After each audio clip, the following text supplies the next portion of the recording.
Oke, saya akan seperti yang diminta ya, saya akan coba menjelaskan kaitannya. Tadi udah ngobrol banyak ya soal dampak pilihan energi kita ya di tingkat tapak di Pangkalan Susu ya.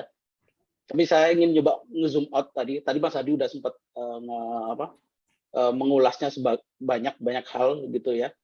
Saya ingin meng-zoom out dari sisi kebijakan ya. Karena ternyata kebijakan energi kita itu saling berkaitan ya dengan apa yang terjadi secara global gitu ya. Nah, dan kebetulan Indonesia tahun ini atau bulan depan lebih tepatnya ya tengah bulan depan itu jadi jadi tuan rumah untuk gelaran G20. Nah, apa sih G20 ini? Nah, ini coba saya akan coba saya bagikan ya.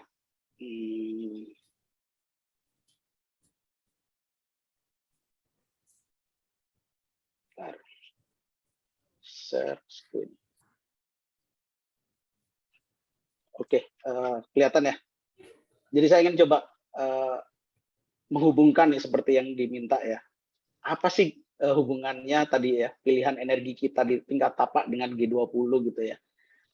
Terus apa yang terjadi dengan G20? Terlihatannya jauh banget gitu ya. Tapi sebenarnya nggak terlalu jauh-jauh bangetnya itu enggak sih. Tetap ada hubungannya karena sebenarnya ini berhubungan dengan pilihan-pilihan energi apa yang ada di dunia gitu ya. Nggak hanya cuma Indonesia, tapi juga negara-negara lain. Karena ini saling keterkaitan dengan kepentingan ekonomi ya, kayak pendanaan dari negara lain ke Indonesia untuk investasi sumber energi ya, investasi pengadaan energi gitu ya. Jadi saya akan sedikit mengulas apa sih G20 itu supaya agak sedikit ada gambaran gitu ya. Seperti yang kita tahu G20 ini forum kerjasama ya multilateral, ada 19 negara utama dan Uni Eropa. Nah, ini kenapa saya bilang ini cukup besar ya, karena ini menyangkut 60% populasi, ini saya ngambil langsung dari websitenya G20 ya, dan 75 perdagangan global. Ini kemampuan ekonomi G20 ini gede banget ya, 75% perdagangan global ada di sini gitu ya. Dan 80% PDB global. Jadi memang kekuatan ekonomi dari G20 ini besar banget ya. Salah satu yang terjalin di kerjasamanya tentu ada sektor energi di dalamnya, bahkan sektor ekstraktif juga gitu, yang saling keterkaitannya. Dan yang lebih penting lagi, ini saya akan next. Lebih penting lagi, G20 adalah kelompok negara yang bertanggung jawab atas 75% emisi gas rumah kaca global. Jadi secara global, tadi Mas Adi sudah menjelaskan ya, secara detail emisi gas rumah kaca. Nah, saya ingin meng-highlight bahwa dari G20 itu 75% emisi gas rumah kaca global itu terjadi. Yang artinya G20 ini kontribusi terhadap sebagai emiter itu masif banget ya. Dan yang lebih penting lagi, jika kita membiarkan negara G20 ini, termasuk Indonesia di dalamnya gitu ya, terus melepaskan emisi gas rumah kaca, ini sama dengan membiarkan krisis iklim yang tadi dijelaskan Mas Adi dengan cukup banyak dampaknya ya dalam konteks Indonesia gitu ya, dari highlight pemberitaan gitu ya, itu semakin memburuk. Ada hujan ekstrim tadi udah dijelaskan, ada puting beliung, banjir bandang, tanah longsor, keringan. Bahkan di konteks teman-teman di Sumatera mungkin beberapa daerah itu ketika musim kemarau selain memang ada kesengajaan ya, tapi juga potensinya semakin membesar ketika kebakaran lahan dan hutan itu terjadi gitu ya. Dan kadang tidak terkontrol gitu. Itu juga potensinya makin membesar dengan adanya krisis iklim ini. Mungkin tahun ini kita sangat banyak diguyur hujan gitu ya, yang dampaknya juga tidak sedikit gitu ya, banjir bandang, bahkan teman-teman ada di Kalimantan yang kebanjiran sampai berhari-hari gitu ya di Kalimantan Selatan dan sebagainya, yang notabene juga banyak tambang batu bara di situ. Jadi kombinasi kalau saya bilang kombinasi ini hal menyedihkan sebenarnya, kombinasi yang komplit antara kerusakan lingkungan yang terjadi dengan krisis iklim. Jadi lingkungannya udah rusak, krisis iklimnya memburuk. bencananya tentu apa ya? Kalau saya melihat beritanya tuh menjadikan banget gitu ya. Dan yang terkena ini teman-teman yang ada di daerah-daerah, walaupun di teman-teman di kota juga akan semakin sekarang semakin kesini merasakannya semakin ini ya, semakin apa terasa dekat gitu ya. Kalau sebelumnya mungkin infrastruktur kota jauh lebih mampu untuk ini ya, karena dengan kemampuan finansial, dengan kemampuan APBD yang jauh lebih besar rata-rata ya, itu sedikit mampu untuk meredam dampak-dampak ya dengan pembangunan dan sebagainya. Tapi tidak, semakin lama itu semakin apa ya, tidak boleh bilang tidak berguna gitu ya. Semakin lama kita menghadapi bencana yang semakin meningkat ya, dan semakin ekstrim. Bukan berarti dulu nggak ada bencana-bencana yang ekstrim, ada.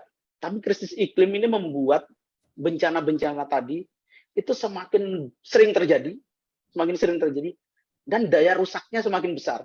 Itu yang harus yang apa ya, yang ingin saya sampaikan.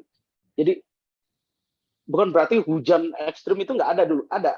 Tapi gara-gara kita membiarkan negara-negara tadi itu terus mengeluarkan emisi gas rumah kaca, ini ya, semakin sering dan semakin banyak, akhirnya apa? Cuaca ekstrim itu semakin sering terjadi. Kalau dulu mungkin bisa dihitung, sekarang makin banyak dihitungnya ya, terus semakin merusak lagi. Apa ya? Daya rusaknya itu meningkat. Ini saya ngasih gambaran ya. Ini bahkan jelang G20 ya. Ini kayak miniatur bencana iklim yang terjadi di Bali. Jadi jelang G20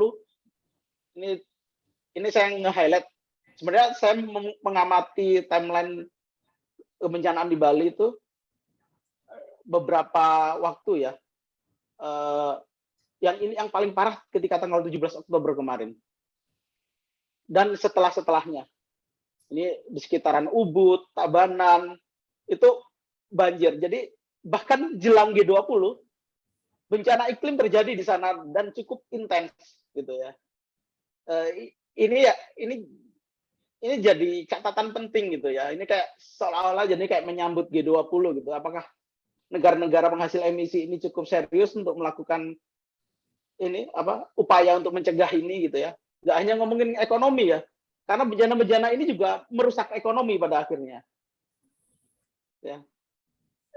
Jadi ini kayak miniatur bencana iklim dunia, tapi terjadi di Bali saat negara-negara penghasil emisinya tadi mau berkumpul. Hingga saat ini kemarin 2 hari lalu saya lihat beberapa daerah masih banjir kayak gitu ketika hujan banjir dan sebagainya. Dan itu terjadi di Bali. Dan nah, apa yang bisa kita lakukan untuk itu? Tentu banyak hal ya. Ini sebagai contoh tadi pagi itu teman-teman dari banyak komunitas ya, itu melakukan ini ya, menyampaikan surat terbuka ke Kedubes negara G7. Kenapa G7? Karena tadi kita ngomongin G20, G7 ini lebih core lagi ya, karena dia negara yang punya ekonomi besar ya, kalau yang salah satu yang paling kuat negaranya, atau kita bilang negara maju gitu ya, yang punya kontribusi besar untuk menentukan ekonomi dunia gitu ya. Termasuk yang mau dibicarakan besok di G20. Salah satunya agenda penting di G20 adalah transisi energi. Ini isu resmi ya, isu prioritas resmi di dalam G20. Itu ada yang namanya transisi energi berkelanjutan ya. Yang paling penting adalah mereka harus menyadari bahwa mereka kontributor utama gas rumah kaca, gitu ya. Dan mereka ingin melakukan transisi. Itu jadi penting. Motor utamanya tadi sudah sampaikan, negara-negara G7 sebagai ekonomi yang punya ekonomi terkuat, tentu punya tanggung jawab yang cukup besar juga, karena mereka juga salah satu emiter yang paling besar ya, emiter gas penghasil emisi gas rumah kaca yang terbesar gitu ya. Nah, yang harus kita pastikan adalah ini benar-benar terjadi transisi yang sebenarnya ya, dengan prinsip yang berkeadilan. Nah, kebetulan ini teman-teman di Bersihkan Indonesia ya, koalisi besar itu kemarin meluncurkan prinsip-prinsip transisi energi yang berkeadilan ya. dan dengan jelas meminta untuk negara-negara G20 itu mengadopsi prinsip-prinsip ini ya. Salah satunya adalah transparansi, akuntabilitas, termasuk keterlibatan masyarakat yang terdampak ya. Jadi apapun perencanaan energi transisi harus prinsip-prinsip ini harus dijalankan gitu ya.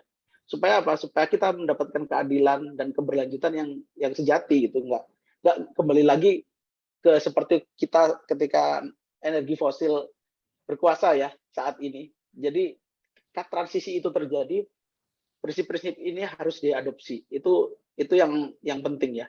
Dan ini ditekankan oleh banyak lembaga yang tergabung dalam Bersihkan Indonesia ya. Supaya di ajang G20 ini akan banyak, kabarnya akan banyak banget mekanisme yang akan membantu negara-negara seperti Indonesia misalnya untuk melakukan transisi. Misal ada JETP atau JETP ya ngomongnya, Just Energy Transition Partnership. Ada banyak mekanisme ya pendanaan dari negara maju utamanya gitu ya untuk memastikan negara-negara seperti Indonesia bisa melakukan transisi. Nah, transisinya seperti apa? Tentu kita nggak ingin ini transisi ke solusi-solusi palsu gitu ya. Karena ada banyak